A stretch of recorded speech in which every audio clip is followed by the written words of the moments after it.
ಬಂದ್ಯಾ? ಬಾಯ್ಲಿ. ನಾನು ಕೊಟ್ಟಿರೋ ಹಾಡುಗಳನ್ನೆಲ್ಲ ಕರೆಕ್ಟಾಗಿ ಕಲ್ತಿದ್ಯಾ? ಶಾಸ್ತ್ರೀಯವಾಗಿ ರಾಗಗಳನ್ನೆಲ್ಲ ಕಲ್ತಿದ್ಯಾ ತಾನೆ?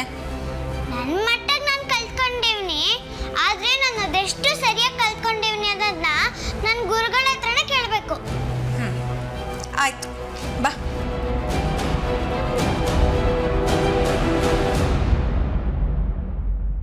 ಹಲೋ ಹಲೋ ಮೇಷ್ಟ್ರೆ, ನಿಮ್ಮ ಶಿಷ್ಯ ಎಲ್ಲ ಸಾಂಗ್ನು ಕರೆಕ್ಟಾಗಿ ಕಲ್ತ್ಕೊಂಡಿದ್ದಾನ?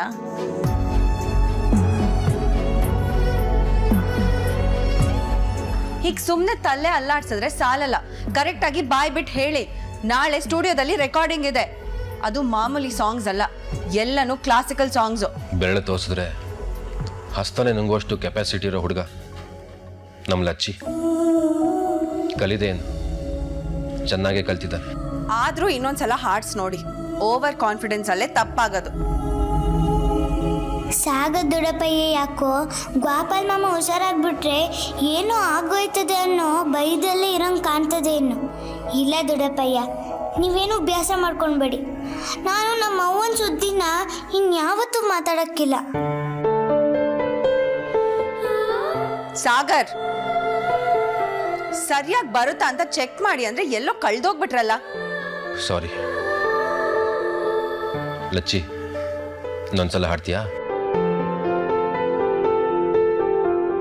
ಸೇವನೆ ನಿಸ ನಿಸರಿಗ ಸರಿಗ ಸರಿಗ ಮ ಪದಮ ನಿಸ ಧನಿ ಧನಿ ಸರಿಗ ಮಗ ಸನಿ ನಿದ ದದ ಮಮ ಮಗ ಗಗ ಸಸ.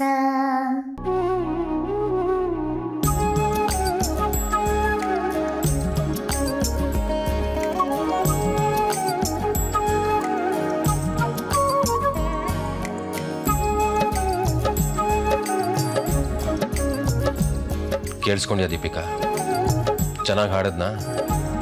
ನಾನು ಸರಿಯಾಗಿ ಹೇಳ್ಕೊಟ್ಟಿದ್ದೀನಾ? ಇವಾಗ ಸಮಾಧಾನನಾ? ಹೋಗು, ಎಷ್ಟು ಬೇಕಾದ್ರೂ ಲಚ್ಚಿ ಹತ್ರ ಹಾಡ್ಸ್ಕೊಂಡು ನಿನ್ನ ಮಗಳು ರಿಯಾನ ಫೇಮಸ್ ಮಾಡ್ಕೊಂಡು. ಬಾಲಚ್ಚಿ, ನಾನು ಇನ್ನೂ ಸಂದಾಕ ಅಭ್ಯಾಸ ಮಾಡ್ತೀನಿ ಗುರುಗಳೇ.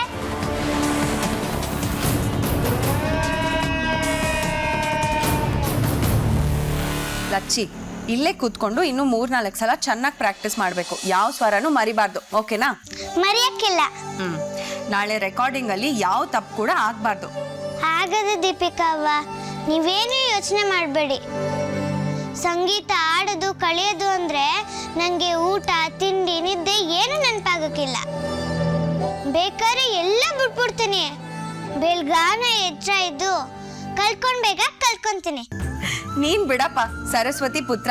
ಎಲ್ಲ ಚೆನ್ನಾಗಿ ಕಲ್ತ್ಕೊಂಡು ನಾಳೆ ರೆಕಾರ್ಡಿಂಗ್ ಅಲ್ಲೂ ಚೆನ್ನಾಗೇ ಹಾಡ್ತೀಯ. ಆದ್ರೆ ಬೆಳಗಿನ ತನಕ ಏನು ಎದ್ದಿರ್ಬೇಡ. ನಿನಗೆ ನಿದ್ದೆ ಬರೋ ತನಕ ಪ್ರಾಕ್ಟೀಸ್ ಮಾಡು, ಆಯ್ತಾ?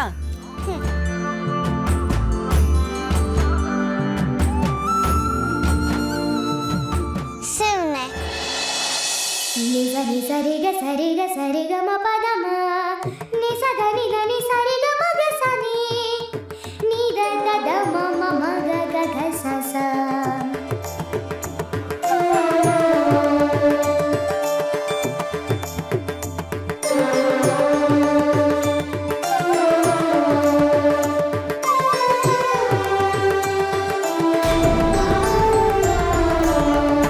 ಲಚ್ಚಿ, ಯಾಕೆ ಹಾಡೋದು ನಿಲ್ಲಿಸ್ಬಿಟ್ಟೆ? ಸರಿ, ಅದನ್ನ ಹಾಗಲ್ಲ, ಹೀಗೆ ಆಡ್ತಾರೆ. ಶಿವನೇ. ನಿಸ ನಿಸ ರಿಗ ಸರಿಗ ಸರಿಗ ಮ ಪದಮ ನಿಸ ಧನಿ ಧನಿ ಸನಿ ನಿ ಸರಿಗ ಮಗ ಸನಿ ನಿ ದ ದ ಮ ಮಗ ಗ ಗ ಸ ಸ.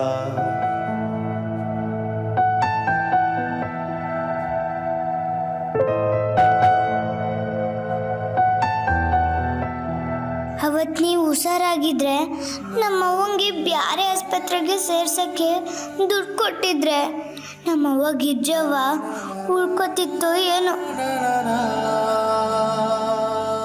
ಆದರೆ ಹಂಗಾಗಲಿಲ್ಲ. ನಿಮಗೂ ಅವತ್ತು ಜ್ಞಾನ ಇರಲಿಲ್ಲ.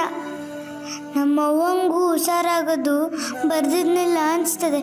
ಅದಕ್ಕೆ ಚಾಮುಂಡವ್ವ ಕೈ ಕೊಟ್ಬಿಟ್ಲು. ನಮ್ಮವ್ವ ಹೊಂಟೋದ್ಲು.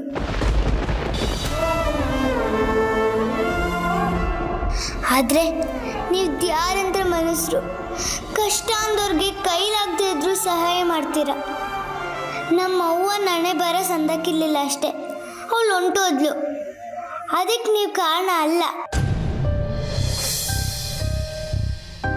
ಅಪ್ಪಿ ತಪ್ಪಿ ನಾನು ಅವ್ವನ ವಿಷಯ ಹೇಳಿದ್ರೆ ನೀವು ತಡ್ಕೊಳಕ್ಕಿಲ್ಲ.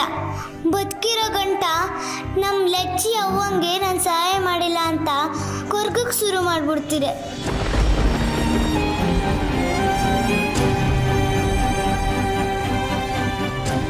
ನಮ್ಮವ್ವ ಯಾವಾಗಲೂ ಹೇಳೋಳು, ಒಂದಪ್ಪ ನಾವು ಹೇಳೋದಿಟ್ಟ ಇನ್ನೊಬ್ರು ನೋವಿಗೆ ಕಾರಣ ಆಯ್ತದೆ ಅಂದರೆ ಅಂಥ ಸತ್ಯನ ಯಾವತ್ತೂ ಹೇಳ್ಬಾರ್ದು ಅಂತ.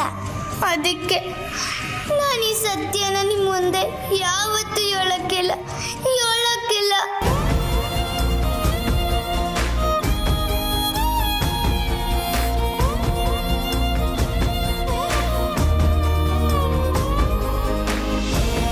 ಲಚ್ಚಿ, ಯಾಕೋ ಕಣ್ಣಲ್ಲಿ ನೀರು?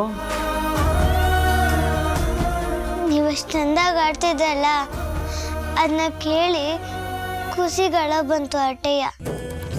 ನಾನು ಹಾಡೋದು ನಿನ್ನ ಹಾಡು ಮುಂದೆ ಏನೇನೂ ಇಲ್ಲ ಕಣ. ಕ್ಲಾಸಿಕಲ್ ಸಂಗೀತನ ಎಷ್ಟು ಬೇಗ ಕಲ್ತ್ಬಿಟ್ಟೆ. ನಾನೇ ಎಷ್ಟು ಬೇಗ ಕಲ್ತಿರ್ಲಿಲ್ಲ. ನಿನಗೆ ಹೇಗೋ ಸಾಧ್ಯ ಆಯ್ತಿದೆಲ್ಲ? ಕಲೀಲೇಬೇಕಿತ್ತಲ್ವ ಸಂಗಮಪ್ಪ. ನಾನು ಸರಿಯಾಗಿ ಕಳೀಲಿಲ್ಲ ಅಂದರೆ ನಾಳೆ ರೆಕಾರ್ಡಿಂಗಲ್ಲಿ ತೆಪ್ಪಾಗಿ ಆಡ್ಬೇಕಾಯ್ತದೆ. ಹಂಗೆ ಆಡಿದ್ರೆ ನಾಳೆ ರಿಯಂಗೆ ಕೆಟ್ಟ ಹೆಸರು ಬರೋಕ್ಕಿಲ್ವಾ? ನನಗೆ ಹಂಗೆ ಆಗೋದು ಇಷ್ಟ ಇಲ್ಲ. ರಿಯಾ ದೊಡ್ಡ ಆಟಗಾರ್ತಿ ಅಂತ ಅನ್ನಿಸ್ಕೊಳ್ಬೇಕು. ದೇಶದ ತುಂಬ ಜನಗಳು ಅವಳನ್ನ ಕೊಂಡಾಡಬೇಕು. ಅದನ್ನ ನೋಡಿ ನನಗೆ ನಿಮಗೆ ಬಹುತ್ ಖುಷಿ ಆಗಬೇಕು.